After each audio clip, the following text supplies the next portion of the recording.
आज देवेंद्र फडणवीस यांच्या मंत्रिमंडळाचा शपथविधी पार पडला। यामध्ये एकनाथ शिंदेंना जी मंत्रिपद दिली आहेत त्यामध्ये नाराजी बघता शिंदेंना तगडा झटका भेटलेला आहे। त्यामध्ये त्यांच्या आमदाराने राजीनामा दिल्याने एकच राज्यात खळबळ उडालेली आहे।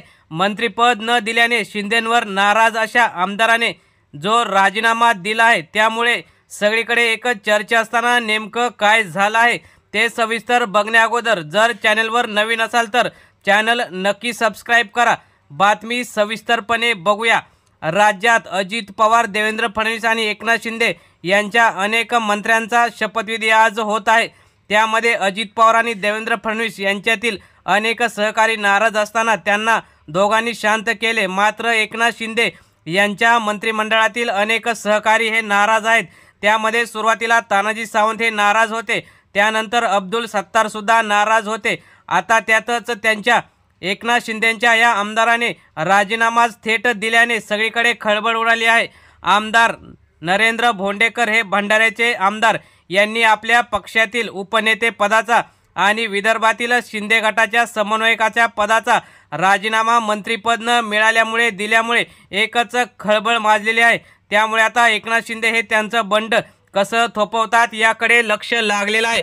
अनेक आमदार मंत्रिपदावरून नाराज असताना त्यातच आता हे माजी मंत्री सुद्धा नाराज झाले होते। त्यामध्ये आता भोंडेकर हे भंडाऱ्यामधील आमदारांनी राजीनामा दिल्याने आता पुढे काय होतं याकडे लक्ष लागलेलं आहे। मित्रांनो, तुम्हाला काय वाटतं, हा पहिलाच झटका शिंदेंना तगडा बसला आहे का? आणि भविष्यात तानाजी सावंत असोत किंवा अब्दुल सत्तार असोत किंवा दीपक केसरकर हे नाराज असताना पुढे त्यांची समजूत न काढल्याने शिंदे गटावर मोठं संकट ओढू शकतात का?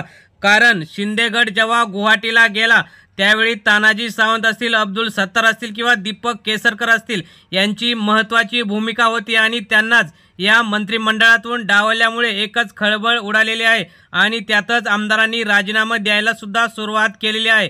तुम्हाला काय वाटतं, असं जर झालं तर शिंदेंना पक्ष सांभाळणं कठीण होईल का? तुम्हाला काय वाटतं?